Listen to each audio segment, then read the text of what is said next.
సంగారెడ్డి జిల్లా సదాశివపేట పట్టణంలోని హనుమాన్ నగర్ కాలనీ వాసులు సిపిఐ ఆధ్వర్యంలో మున్సిపల్ కార్యాలయం ముందు ధర్నా నిర్వహించారు. కాలనీలో రోడ్లు, మురికి కాలువలు, వీధి దీపాలు ఏర్పాటు చేయాలని డిమాండ్ చేశారు. వాన పడితే చాలు రోడ్లపై గుంతల్లో మురికి నీరు చేరి రాకపోకలకు తీవ్ర ఇబ్బంది కలుగుతుందని, ప్రాణాలు అరచేతిలో పెట్టుకుని డ్రైవింగ్ చేస్తున్నామని వాహనదారులు వాపోయారు. అనంతరం మున్సిపల్ కమిషనర్ ఉమాదేవికి వినతిపత్రం సమర్పించారు. పట్టణంలోని 8వ వార్డు హనుమాన్ నగర్ ప్రాంతంలో సిపిఐ బృందము అక్కడ ప్రాంతంలో మురికి కాలువలు లేవు, అలాగే సీసీ రోడ్లు లేవు. అస్తవ్యస్తంగా ప్రాంతం అంతా వర్షం పడ్డది కాబట్టి పూర్తిగా అస్తవ్యస్తం ఉంది. ఆ సమస్యలన్నీ పరిష్కారం చేయాలని చెప్పేసి ఈరోజు మున్సిపల్ కమిషనర్ గారిని కోరి ఒక వినతి పత్రం ఇవ్వడం జరిగింది.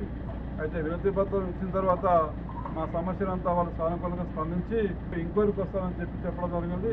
వెంటనే మీరు ఆ ప్రాంతంలో వెళ్ళి ఇన్స్పెక్షన్ చేసేసి ఆ మురికి కాలువలు లేదంటే తాత్కాలికంగా కంకర కానీ మురం కానీ పోసి రాకపోకలకు ఇబ్బంది కలగకుండా చూడాలని డిమాండ్ చేసుకుంటూ, లేని పక్షంలో రాబోయే కాలంలో ఆ వార్డు ప్రజలను స్వీకరించి ఈ మున్సిపల్ కార్యాలయాన్ని ముట్టడిస్తామని.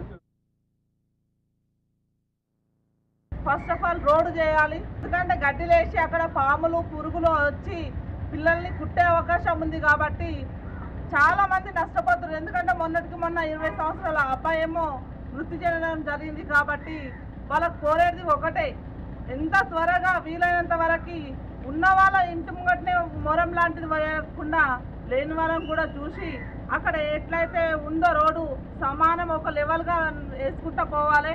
అలాగే లేని పక్షాన పిల్లలు పెద్దలు అందరినీ కూడా తీసుకొని వచ్చి ఇదే కమిషనర్ ఆఫీస్ ముంగట ముట్టడి చేస్తామని చెప్పేసి సిపిఐగా డిమాండ్ చేస్తున్నాం. ఫస్ట్ ఆఫ్ ఆల్ రోడ్డు చేయాలి.